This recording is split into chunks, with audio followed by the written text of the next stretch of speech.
ಬೆಳಗಾವಿ ಜಿಲ್ಲೆಯಲ್ಲಿ ಸಾಕಷ್ಟು ಜನ ಮಹಿಳಾ ಅಧಿಕಾರಿಗಳಿದ್ದೀರಿ. ಬಹಳ ಎಚ್ಚರಿಕೆಯಿಂದ ಇರಿ. ಸ್ವಲ್ಪ ಯಾಮಾರಿದ್ರೆ ಮಾನ ಮರ್ಯಾದೆ ಹರಾಜಾಗ್ಬಿಡುತ್ತೆ. ಹುಷಾರಾಗಿರಿ. ಬೆಳಗಾವಿಯ ಮಹಿಳಾ ಅಧಿಕಾರಿಗಳನ್ನ ಎಚ್ಚರಿಸುವಂತ ಸ್ಟೋರಿ ಇದು. ಸ್ವಲ್ಪ ಯಾಮಾರ್ ಬಿಟ್ರು ಮಾನ ಮರ್ಯಾದೆ ಹರಾಜಾಗುತ್ತೆ. ಹುಷಾರ್. ಹಿಂದೂ ಮಹಿಳಾ ಅಧಿಕಾರಿಗಳೇ ಈ ಮನೆಹಾಳ ಗ್ಯಾಂಗ್ ಟಾರ್ಗೆಟ್. ಮಹಿಳಾ ಅಧಿಕಾರಿಯ ಖಾಸಗಿ ವಿಡಿಯೋ ಮಾಡಿ 50 ಲಕ್ಷಕ್ಕೆ ಡಿಮ್ಯಾಂಡ್ ಮಾಡಿದಾನೆ. ಅಧಿಕಾರಿ ಬೆಡ್ರೂಮ್ ಕ್ಷಣಗಳನ್ನ ಸ್ಟಿಂಗ್ ಮಾಡಿ 50 ಲಕ್ಷಕ್ಕೆ ಬೇಡಿಕೆ ಇಟ್ಟಿರೋ ಪ್ರಕರಣ ಇದು. ಮನೆ ಲೈಟ್ ಹೋಲ್ಡರ್ಗಳಿಗೆ ಸ್ಟಿಂಗ್ ಕ್ಯಾಮೆರಾವನ್ನ ಅಳವಡಿಸಿದ್ರು ಕಿರಾತಕರು. ಓ ಮೈ ಗಾಡ್.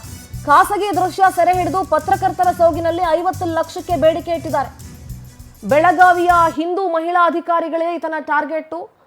ಮನೆಯಲ್ಲಿ ಲೈಟ್ ಹೋಲ್ಡರ್ಗಳಿರುತ್ತಲ್ಲ, ಅದಕ್ಕೆ ಸ್ಟಿಂಗ್ ಕ್ಯಾಮ್ರಾ ಹಾಕಿರೋದು. ಇದು ಬೆಳಗಾವಿಗೆ ಸದ್ಯಕ್ಕೆ ಸೀಮಿತವಾಗಿದೆ. ಆದರೆ ರಾಜ್ಯದ ಎಲ್ಲ ಮಹಿಳಾ ಅಧಿಕಾರಿಗಳು ಹುಷಾರಾಗಿರಿ. ಹಣ ಕೊಡದೇ ಇದ್ರೆ ಜಾಲತಾಣಗಳಲ್ಲಿ ಖಾಸಗಿ ವಿಡಿಯೋವನ್ನ ವೈರಲ್ ಮಾಡುವಂತೆ ಬೆದರಿಕೆ ಹಾಕಿದ್ದಾರೆ.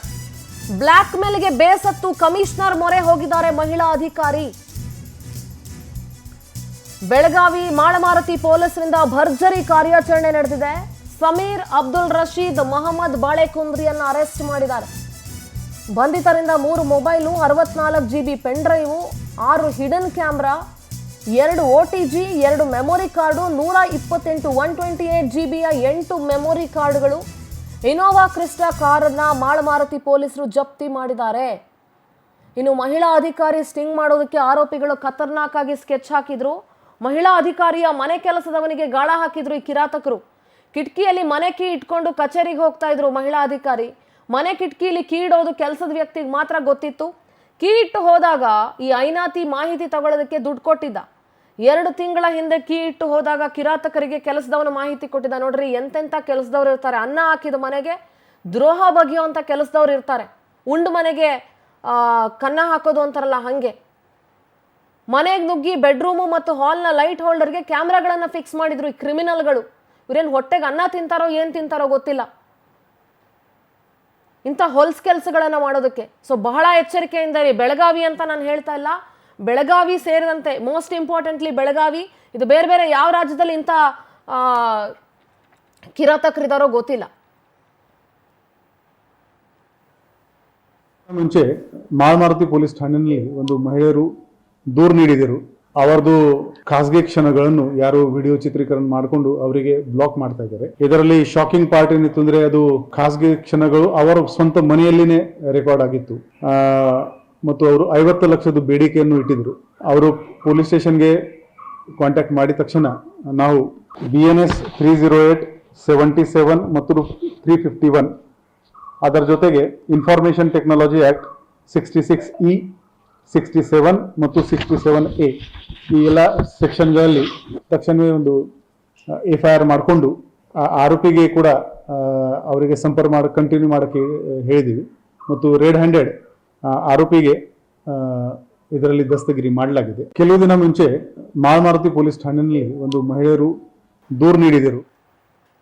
ಬೆಳಗಾವಿ ಪ್ರತಿನಿಧಿ ಮಂಜುನಾಥ್ ಪಾಟೀಲ್ ದೂರವಾಣಿ ಸಂಪರ್ಕದಲ್ಲಿ ಜಾಯ್ನ್ ಆಗಿದ್ದಾರೆ. ಮಂಜುನಾಥ್, ಬೆಳಗಾವಿಯಲ್ಲಿ ಮಹಿಳಾ ಅಧಿಕಾರಿಗಳನ್ನ ಯಾವ ರೀತಿ ಟಾರ್ಗೆಟ್ ಮಾಡಲಾಗ್ತಾ ಇದೆ ಅನ್ನೋದನ್ನ ನೋಡಿದೀವಿ. ಅವರ ಖಾಸಗಿ ವಿಡಿಯೋಗಳನ್ನ ಸ್ಟಿಂಗ್ ಕ್ಯಾಮ್ರಾ ಮೂಲಕ ಚಿತ್ರೀಕರಣ ಮಾಡಿ ಅವ್ರನ್ನ ಬ್ಲಾಕ್ ಮೇಲ್ ಮಾಡಲಾಗ್ತಾ ಇದೆ. ಸೊ ಇದ್ರ ಬಗ್ಗೆ ಏನೆಲ್ಲ ಹೆಚ್ಚಿನ ಡೀಟೇಲ್ಸ್ ಇದೆ? ಪೊಲೀಸ್ ಇಲಾಖೆ ಈ ಬಗ್ಗೆ ಯಾವೆಲ್ಲ ಕ್ರಮವನ್ನ ತೆಗೆದುಕೊಂಡಿದೆ ಮಂಜುನಾಥ್?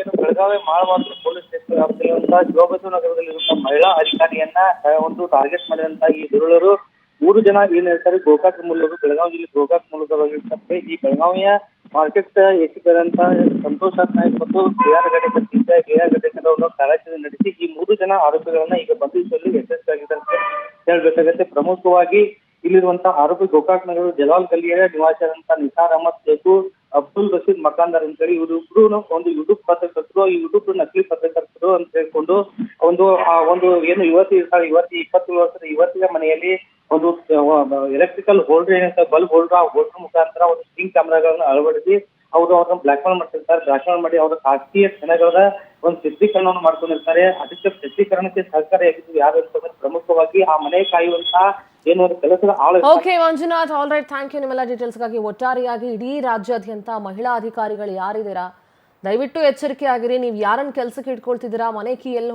ಇಟ್ಟು ಹೋಗ್ತಾ ಇದ್ದೀರಾ, ಇದ್ರ ಬಗ್ಗೆ ನಿಮಗೆ ಗಮನ ಇರಲಿ.